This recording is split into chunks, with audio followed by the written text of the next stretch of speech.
Paul, thanks for doing this. Couple things. One is, what is it like to be here practicing with your teammates in person again? I mean, it's been since early March. Just what's that feeling like after so much isolation? It'll be great. I mean, this is our first time being together. We haven't practiced yet. But I mean, it's just great to be around the whole group at once. We've been waiting for this moment for a long time. But so, I mean, it just feels good. Group of great guys. And again, we just want to pick up where we left off at. And then I know you guys have obviously a lot of incentive to get going again because of the title aspirations you have, but did you have any reservations based on George Floyd, the social justice, and there's a lot of talk about not wanting to divert the spotlight. Did you have any reservation about playing and what that might mean, or were you all in? It was mixed emotions. I think, it was a roller coaster of whether we should play or not.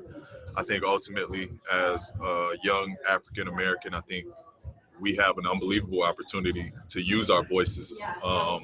I don't necessarily think it's taken away by starting the league. I don't think it's taken away of what's the important issues in our world. I think we can still address those more so than we've done before with our platforms.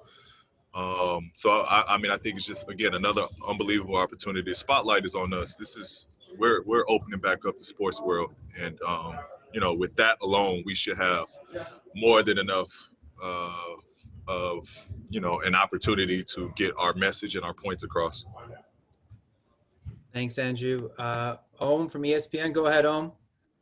Hey, what's up, P? Good to see you again. Was wondering about how the hiatus was for you personally, health-wise. How much basketball were you able to be able to just shoot and get done? And also, how do you think the Clippers' title aspirations were impacted by the hiatus? Like, how do you guys come back? How do you feel about you guys, where you guys are coming back out of the hiatus? I think I stayed in great shape. I had an unbelievable machine that I partnered with, Tonal. Unbelievable machine that kept me in shape, kept me, my body in the best form that I can be right now. So huge shout out to Tonal. Unbelievable product. And then for this team, man, I think our aspirations, again, this time off has given us what we needed. We had some guys that was banged up, nagging injuries. The more time just gave us,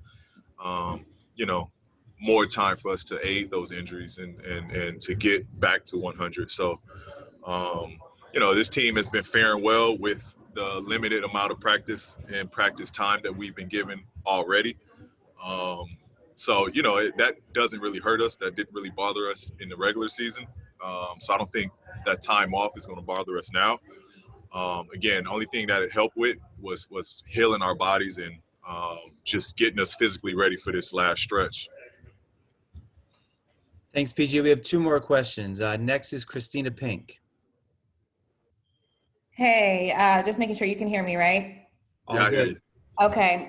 PG, I think it was a couple weeks ago when you were talking, it was a Knuckleheads podcast. You were saying the shoulder just a few weeks back, finally being able to get out of that rehab phase. So just the confidence that you have, I know you talked a little bit just about healing up during this break, but how important was it for you to have that time to fully heal and have the confidence in it again?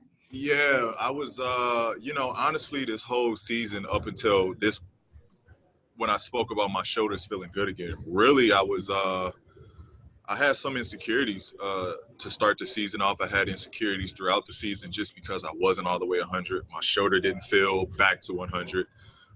Everything was kind of just winging it and hoping that, believing in the doctors that everything they were telling me was going to come, into this moment now where I feel great, no shoulder issues.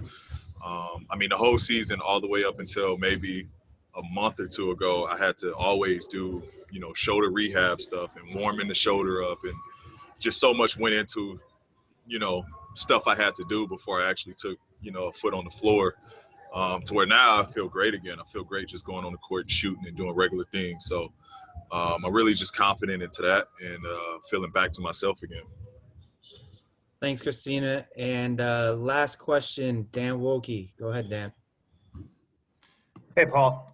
Good to see you. The league that you're in has a 60-plus year history of advocacy and activism, whether it's players sitting out games because hotels were still segregated, or protesting I Can't Breathe or Trayvon Martin and stuff like that. What do you think it is about this league's DNA that has guys kind of up for these moments? And more specifically, over this last 10 years, it feels like it's really gone to a new level with guys. Why do you think that's been? Well, I mean, I think, you have, tremendous leaders in our league, and LeBron and Dwayne Wade, CP, Carmelo. I mean, we got unbelievable leaders that notice they have a platform, and they're educated in politics, and they're using their platform to get points across. I think it's only growing. I think those core guys have kind of opened that up, open especially these conversations up that we are having and that we're comfortable having. For a long time, guys were just stuck on like, hey, we play ball and that's it. Like, I don't want to get into that lane and talk politics, because that's not what we do. I think those 4 guys that I named has made it comfortable for guys to step out and give their takes on politics. And, it's just unbelievable way in the league too, the partnership with the league to have our backs, for us to be comfortable on doing that. I think all of collectively is just great, from players stepping up and speaking out to the NBA backing up those players. It's making for a great partnership between the two. Great. Thanks, P. Have a good practice, man. Appreciate it. Thank you, guys.